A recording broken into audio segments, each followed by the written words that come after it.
kemudian serba maju. Orang zaman dulu aja lihat deh, dengan segala macam keterbatasan dia bisa rajin menulis, rajin membaca, ya kan?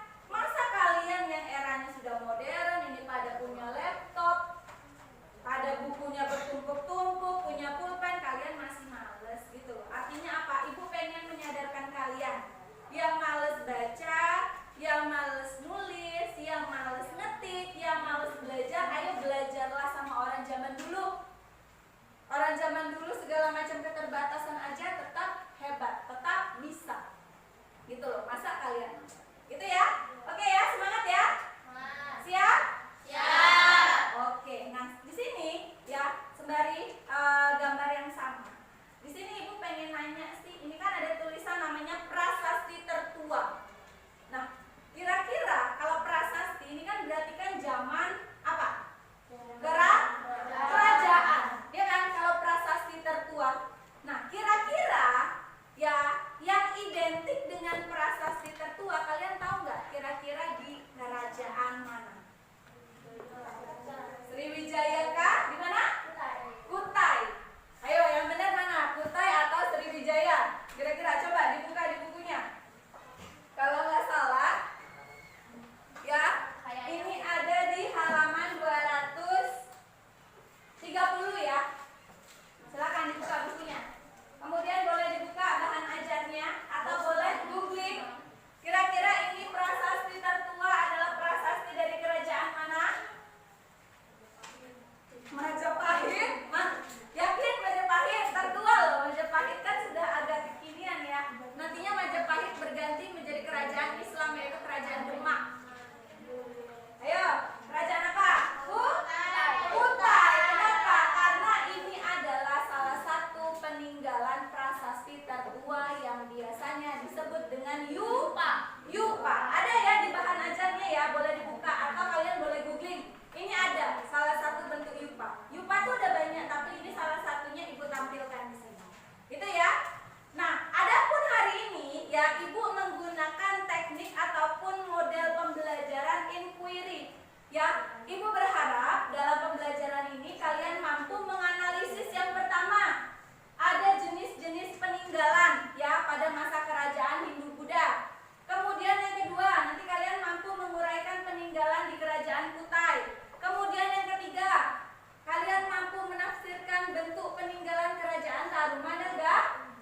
Kemudian yang keempat, kalian mampu menyelidiki peninggalan kerajaan Sriwijaya. Kemudian yang kelima, kalian mampu menyelidiki peninggalan kerajaan Kediri. Hingga yang terakhir nantinya kalian mampu mempresentasikan tentang peninggalan kerajaan Kutai yang ada kaitannya dengan teknik penilaian berupa nantinya penilaian kinerja. Ya, apa itu Bu? Nanti Ibu jelaskan. Nah, untuk materi atau garis besar kita hari ini tentunya ya sesuai dengan gambar awal kita tadi di persepsi, ya gambar prasasti yupa. Hari ini kita akan mempelajari hasil peninggalan dari kerajaan Hindu-Buddha. Ya, ada berapa? Di sini ada 4. Yang pertama ada kerajaan namanya kerajaan Kutai. Tadi ya salah satu peninggalannya ya. Yang kedua ada namanya kerajaan Tarumanegara. Yang ketiga ada namanya kerajaan Sriwijaya. Ini kerajaannya si Sri ya Bu? Bukan ya. Kemudian yang keempat ada namanya kerajaan Kediri. Nah kalau Kediri ini kayaknya di Pulau Jawa. Ya, sama si Tarumanegara juga di Pulau Jawa. Nah ini dia teknik penilaiannya ya, kurang lebihnya nanti ada 3 ya. Yang pertama itu ibu melakukan penilaian sikap melalui teknik observasi langsung ya, pengamatan. Kemudian yang kedua nanti ada namanya penilaian tes tertulis. Ada 5 soal seperti yang minggu kemarin ya, ada 5 soal. Ibu pengen ngecek artinya setelah ibu ajarin ini sejauh mana pemahaman kalian ya terkait dengan materi yang sudah kalian pelajari. Kemudian ini yang kata ibu ada namanya penilaian kinerja yang nanti dalam diskusi kelompok, ini kan nanti ibu bagi kelompok, kalian berdiskusi, kemudian kalian dalam diskusi kemudian maju mempresentasikan, itu ada poin-poin nilainya. Nanti ibu ada lembaran penilaiannya ya. Ini ibu jadikan sebagai penilaian keterampilan, yaitu penilaian kinerja.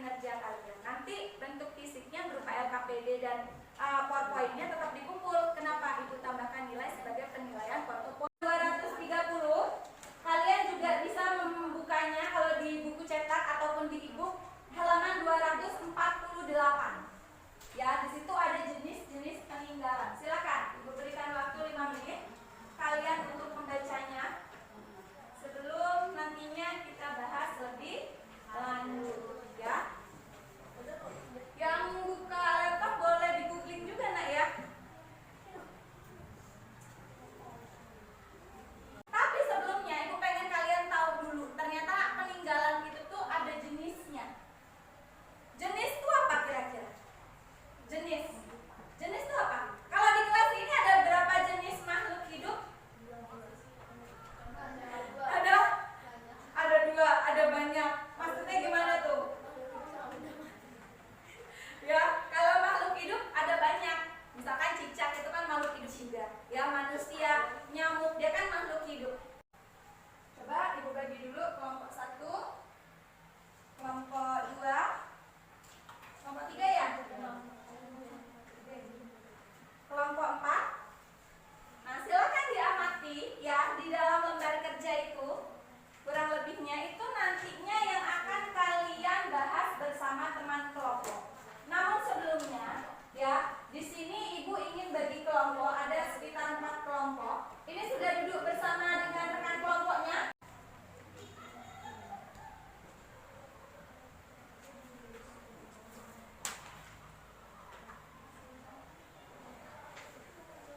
Peninggalan pada masa kerajaan hidup Buddha merupakan wujud dari kepercayaan yang dianutnya. Oke, ini adalah dugaan menurut Sukrot ya, artinya pemberian hipotesis atau dugaan sementara terkait dengan permasalahan yang ada. Nah, permasalahannya itu kan sama ya, seperti yang di sini ya, ini LKPD yang lembar kedua, coba dicek, ya kan? Di situ ibu gambarkan ada yupa, ada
PPT pada biasanya ya, kan biasanya cuman warnanya itu polos aja gitu ya, tampilannya jadul. Ini bagus ya, kesannya indah gitu, bahasa kekiniannya itu estetik. Ini kalau dalam fitur Canva ada yang pro, ada yang gambarnya mahkota juga ya, dia berbayar. Pakai aja yang nggak ada gambar mahkota ataupun nggak ada tulisan pro-nya ya. Oke. Kami dari kelompok 4 ingin membahas peninggalan kerajaan Kediri.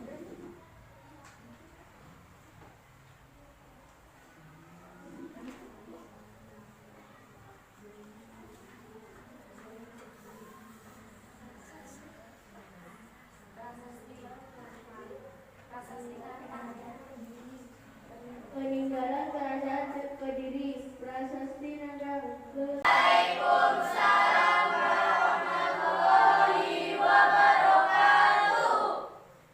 Kami dari kelompok 3 ingin bertanya, dari mana asal Candi Maranatha?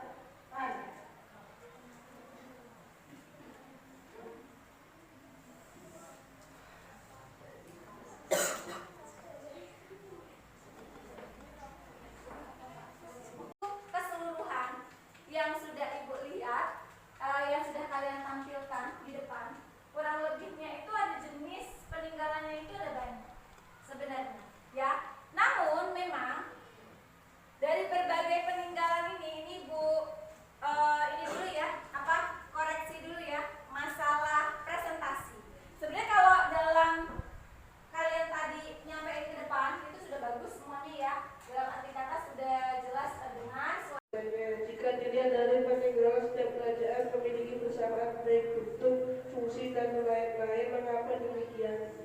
Oke, pertanyaannya bagus. Ini sepertinya tadi nggak nampak dalam presentasi kalian, ya. Pertanyaan presentasi kalian. Jadi intinya Rohimi nanya, nak, dari berbagai peninggalan yang sudah kalian presentasikan tadi, ya, itu tuh sebenarnya mirip-mirip, gitu, ya. Baik itu fungsinya, baik itu betul. Perkenalkan, nama saya Agni dari kelompok 2 ingin membacakan kesimpulan. Peninggalan kebudayaan pada masa praaksara tidak terlepas dari berbagai aspek yang terdapat dalam lingkup masyarakat. Salah satunya yaitu aspek agama. Kita bisa mengambil contohnya prasasti yang ada, semuanya tertulis menggunakan huruf Palapa dan bahasa Sanskerta. Benda peninggalan itu mencerminkan kehidupan manusia pada masanya. Oke, ada dua manfaat yang saya rasakan. Ada langsung, tidak langsung. Kalau langsung itu terkait dengan materi. Kalau yang tidak langsung dia terkait dengan berbagai peninggalan yang ada. Ternyata ya secara nggak